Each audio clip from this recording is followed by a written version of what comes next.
आज हम बात कर रहे हैं भारत और न्यूजीलैंड के बीच हुए एक बड़े ही रोमांचक मैच की। तिरुवनंतपुरम में हुआ था ये मैच। हाँ, कहने को तो एक आम टी20 मैच था, लेकिन वर्ल्ड कप से ठीक पहले इसके मायने बहुत बड़े थे। बिल्कुल, और इस मैच में दो खिलाड़ियों ने तो जैसे महफिल ही लूट ली। ईशान किशन और अर्शदीप सिंह, एक बल्ले से दूसरा गेंद से। हाँ, तो आज हम सिर्फ ये नहीं बताएंगे कि भारत 46 रन से जीता, वो तो सब जानते हैं। बिल्कुल, हम उस जीत के पीछे की कहानी को समझने की कोशिश करेंगे। हाँ, हम उन पलों को कुरेदेंगे जहां मैच का पासा पलटा और ये समझने की कोशिश करेंगे कि ये जीत मिली तो कैसे और क्यों मिली। तो चलिए इसी के साथ शुरू करते हैं। कहानी शुरू होती है भारत की बल्लेबाजी से। टॉस जीतकर पहले खेलने का फैसला किया और बोर्ड पर टांग दिए 271 रन। 271 टी20 में, ये तो मतलब मैच को पहली पारी में ही अपनी मुट्ठी में करने जैसा है। ये एक तरह का बयान था, और इस बयान को लिखा था ईशान किशन ने। उनका शतक। स्रोत में उनके शतक के लिए तूफानी शब्द का इस्तेमाल हुआ है। मुझे लगता है कि ये थोड़ा कम है। अच्छा। हाँ, ये सिर्फ तूफान नहीं था, ये एक सोची समझी तबाही। उन्होंने सिर्फ 100 रन नहीं बनाए, उन्होंने न्यूजीलैंड के गेंदबाजों का जो मनोबल था ना, वो पहले 6 ओवरों में ही तोड़कर रख दिया था। मतलब जिस तरह से वो क्रीज से बाहर निकलकर भी तेज गेंदबाजों को सीधा खेल रहे थे। बिल्कुल, उससे साफ था कि वो आज गेंद नहीं देख रहे थे, वो गेंदबाज की रेप्यूटेशन देख रहे थे। यहाँ एक बात मेरे मन में आ रही है। अक्सर जब कोई बल्लेबाज इतनी आक्रामक पारी खेलता है तो हम कहते हैं कि भाई अंधाधुन बैटिंग की। क्या ईशान की पारी में सिर्फ ताकत थी या कोई खास रणनीति भी आपको दिखे? बहुत अच्छा सवाल है।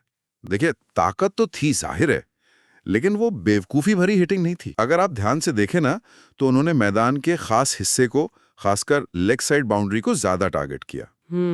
उन्होंने स्पिनर्स को तो मतलब सेटल होने का मौका ही नहीं दिया। जैसे ही गेंद थोड़ी धीमी आई, वो उस पर टूट पड़े। अच्छा। ये एक साफ संदेश था कि न्यूजीलैंड अपनी पारंपरिक स्पिन की रणनीति से भारत को नहीं फंसा सकता। मतलब विपक्षी कप्तान की हर योजना को शुरू में ही नाकाम कर दिया। बिल्कुल, और जब आपका मुख्य हथियार ही काम ना करे तो पूरी टीम बिखर जाती है। और इसका असर तो ड्रेसिंग रूम के माहौल पर भी पड़ता होगा जब एक ओपनर इस तरह का स्टार्ट दे देता है। अरे, सारा दबाव हट जाता है। हाँ। आने वाले बल्लेबाजों को एक ठोस प्लेटफॉर्म मिल जाता है जहां से वो बिना किसी डर के खेल सकते। लेकिन इसमें एक दूसरा पहलू भी है जिसे हमें नजरअंदाज नहीं करना चाहिए। क्या? कभी कभी इस तरह की तूफानी शुरुआत के बाद ना मध्यक्रम थोड़ा लापरवाह हो जाता है। अच्छा, कि काम तो हो चुका है। हाँ बिल्कुल, उन्हें लगता है कि काम तो हो ही गया है। हालांकि इस मैच में ऐसा नहीं हुआ, और भारत 271 तक पहुंच गया। बल्कि एक चमत्कारी शुरुआत चाहिए होती है। और न्यूजीलैंड ने वैसी शुरुआत की भी थी। खास तौर पर फिन एलन। हाँ, फिन एलन। वो जिस तरह से बल्लेबाजी कर रहे हैं, एक पल के लिए भी ऐसा नहीं लगा कि न्यूजीलैंड दबाव में है। बिल्कुल, स्रोत की एक लाइन है जो इस कहानी को बहुत अच्छे से बताती है। क्या? जब तक फिन खेलते रहे तब तक न्यूजीलैंड का रन रेट जरूरी रन रेट से अधिक रहा। सोचिए, इसका मतलब ये है कि वो मैच में न सिर्फ बने हुए थे, बल्कि भारत से थोड़ा आगे चल रहे थे। और यहीं पर आता है मैच का वो पल जिसने पूरी कहानी ही बदल दी। अक्षर पटेल। हाँ, अक्षर पटेल की वो गेंद जिस पर फिन एलन आउट हुए। हाँ। स्रोत कहता है कि अक्षर ने उन्हें अपने जाल में फंसाया। देखिए, क्रिकेट में जाल का मतलब होता है जब आप एक बल्लेबाज को वो शॉट खेलने के लिए उकसाते हैं जिसमें वो सबसे मजबूत भी है और सबसे कमजोर भी। अच्छा। फिन एलन एक जबरदस्त पावर हिटर हैं, खासकर स्पिन के खिलाफ। हाँ। अक्षर पटेल ये जानते थे। उन्होंने शायद पिछली कुछ गेंदें थोड़ी तेज फेंकी होंगी और शायद लाइन भी थोड़ी वाइड कर दी। तो एलन को लगा कि ये छक्का मारने का मौका है। बिल्कुल, वो शॉट के लिए गए, लेकिन गेंद की गति में उस मामूली से बदलाव ने उनकी टाइमिंग को बिगाड़ दिया। और नतीजा? सीधा फील्डर के हाथ में कैच। हाँ, ये विकेट सिर्फ किस्मत से नहीं मिला, इसे कमाया गया था। और इस एक विकेट का असर इतना बड़ा हुआ कि पूरी की पूरी न्यूजीलैंड की पारी मतलब ताश के पत्तों की तरह बिखर गई। बिल्कुल। उनके आउट होते ही स्रोत के मुताबिक न्यूजीलैंड का रन रेट पटरी से उतर गया। क्या न्यूजीलैंड की बल्लेबाजी इतनी ज्यादा एक ही खिलाड़ी पर निर्भर थी? ये टी20 फॉर्मेट की कह सकते हैं खूबसूरती भी है। फिन एलन सिर्फ रन नहीं बना रहे, वो भारतीय गेंदबाजों पर दबाव बनाए हुए थे। सही बात है। उनके रहने से दूसरे छोर के बल्लेबाज को भी खुलकर खेलने की आजादी थी। जैसे ही वो आउट हुए, ये मोमेंटम अचानक भारत की तरफ शिफ्ट हो गया। और फिर उस दरवाजे से अंदर घुसकर जो तबाही मचाई वो थे अर्शदीप सिंह। हाँ, पंजा खोला उन्होंने, 5 विकेट। 5 विकेट। ये तो किसी भी गेंदबाज के लिए एक सपने जैसा प्रदर्शन है ना। बिल्कुल, उन्होंने न्यूजीलैंड के मध्य क्रम और निचले क्रम को संभलने का कोई मौका ही नहीं दिया। जब भी कोई साझेदारी बनने की कोशिश होती, अर्शदीप आते और उसे तोड़ देते। लेकिन यहाँ मैं आपको थोड़ा रोकना चाहूंगी। हाँ। उनके आंकड़े हैं 4 ओवर में 51 रन देकर 5 विकेट। 51 रन 4 ओवर में, ये तो बहुत महंगा स्पेल है। भारत ने 271 रन बनाए थे। सही है। और हमें अक्षर पटेल को भी नहीं भूलना चाहिए।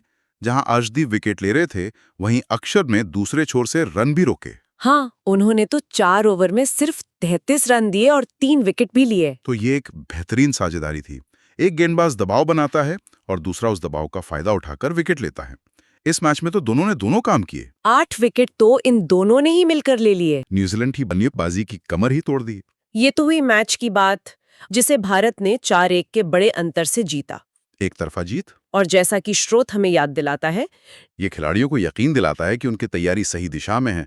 ईशान किशन का शतक, अर्शदीप का पंजा, अक्षर का ऑलराउंड खेल, ये सब दिखाता है कि टीम के मुख्य खिलाड़ी सही समय पर फॉर्म में आ रहे हैं। अगर ईशान जल्दी आउट हो जाते तो हमारे मध्य क्रम का क्या होता? बिल्कुल, उसकी तो परीक्षा ही नहीं हुई। आपने बिल्कुल सही नब्ज पकड़ी है। ये हर बड़ी जीत के साथ जुड़ा हुआ एक छिपा हुआ खतरा है। इस जीत ने निश्चित रूप से प्रशंसकों को खुश किया है, जैसा कि स्रोत भी कहता है। लेकिन टीम मैनेजमेंट के लिए जरूरी है कि वो इस जीत की चमक में अपनी कमियों को न भूलें। क्योंकि वर्ल्ड कप में हर मैच नॉकआउट जैसा हो सकता है। बिल्कुल, वहां आपको हर विभाग से योगदान की जरूरत होगी। ये जीत एक मजबूत नींव है। ईशान किशन के बल्ले से निकले उस तूफान ने एक ऐसी बुनियाद रखी जहां से भारत की हार लगभग नामुमकिन थी। बिल्कुल। उसके बाद जब न्यूजीलैंड ने वापसी की कोशिश की तो अक्षर पटेल ने अपने अनुभव और चतुराई से मैच के सबसे खतरनाक बल्लेबाज को आउट कर दिया। अंत में अर्शदीप सिंह ने अपने 5 विकेटों से ये पक्का कर दिया कि न्यूजीलैंड लक्ष्य के आसपास भी न पहुंच पाए। भले ही वो थोड़े महंगे साबित हुए, लेकिन उनके विकेटों ने जीत पर आखिरी मोहर लगा दी। हाँ, और ये हमें एक बहुत ही दिलचस्प सवाल पर लाकर छोड़ देता है। क्या? स्रोत ने इसे वर्ल्ड कप से पहले एक शानदार प्रदर्शन बताया है और उसमें कोई शक नहीं है। इस एक मैच में हमने देखा कि कैसे 2-3 खिलाड़ी अपने दम पर मैच का रुख पलट सकते हैं। लेकिन असली सवाल ये है कि क्या वर्ल्ड कप जैसे टूर्नामेंट भी ऐसे ही जीते जाते हैं? बिल्कुल, द्विपक्षीय सीरीज में व्यक्तिगत प्रदर्शन से मैच जीते जा सकते हैं, पर क्या वर्ल्ड कप भी? ये एक बहुत गहरा सवाल है, क्योंकि वर्ल्ड कप का दबाव बिल्कुल अलग होता है। वहां एक खराब दिन आपको टूर्नामेंट से बाहर कर सकता है। सही बात है। इस जीत ने दिखा दिया है कि हमारे पास मैच जिताने वाले खिलाड़ी हैं, लेकिन असली चुनौती इन व्यक्तिगत प्रदर्शनों को एक साथ एक टीम के तौर पर हर बड़े मैच में दोहराने की होगी। क्योंकि बड़े टूर्नामेंट 1-2 खिलाड़ियों के दम पर नहीं, बल्कि पूरी टीम की निरंतरता से जीते जाते हैं। तो इस जीत ने उम्मीदें तो जगाई हैं, लेकिन असली परीक्षा